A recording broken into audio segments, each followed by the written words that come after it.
Last time we completed our first case. Starting from this video, we will solve one SQL challenge per video, using one real-world industry news article each time. So let's get started. Hi, it's Amber here. Welcome to my channel. This is where I share my experiences and learn together with you, as we dive into creating analysis projects from scratch.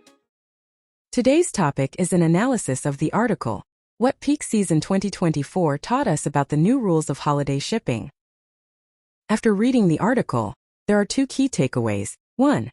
These days, the busy shopping season lasts 6 to 8 weeks, instead of just a short rush from Thanksgiving to Christmas. 2. Cost transparency has replaced speed as the new competitive battleground. In the SQL challenge section, we want to validate the article's insights using data. Our analytical question is, how does average order value change based on which shipping option customers choose during peak season? First, we use Claude to create a table with the following columns. Next, we again use Claude to insert mock values into the table. As usual, we follow these 4 structured steps. 1. Find the keywords. 2. Walk through calculate logic. 3. Decide the queries. 4. Assume the display columns. From the question, the keywords we can identify could be 1. Average order value. 2. Which shipping option? 3. Peak season. To answer the question, we need to, first, calculate the average order value. Second, group by shipping option to compare performance. Third, identify which shipping option generates the most revenue. Finally, limit the data range. The queries involved in this analysis could use average, group by, sum, and where, between. Next, the main columns shown in the final result could be shipping option, average order value, and etc. Now let's walk through the full SQL query. First, we focus on group by. We group the data by shipping option, so all calculations are shown per shipping option category.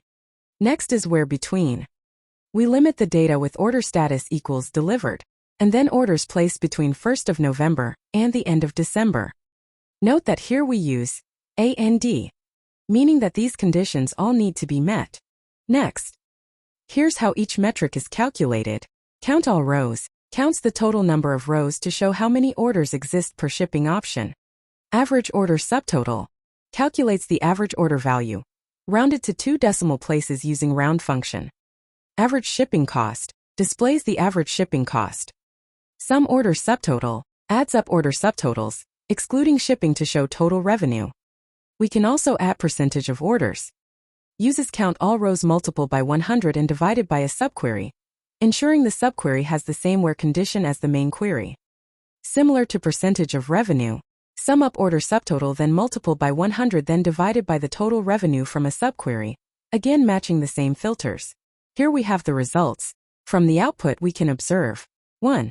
Orders with free shipping generate the highest average order value. 2. Free shipping also represents the largest percentage of total orders. 3. Express 2-day users pay higher shipping fees, but their average order value is $5.15 lower than economy ground users. This shows that paying for express delivery does not mean the customer is a high-value VIP. We should not assume that faster shipping equals higher purchasing power. Finally, based on this analysis, the actions to take. First, maintain or expand free shipping options to stay competitive. Second, attract price-sensitive customers who are willing to bundle items. Or consider to set the free shipping threshold close to $122.65 to encourage higher average order value during peak season. Alright, this is the full analysis for what peak season 2024 taught us about the new rules of holiday shipping. To answer the question, how does average order value change based on which shipping option customers choose during peak season? So, we have finished another case together. I hope you find this series helpful. Thanks for watching, and see you in the next video.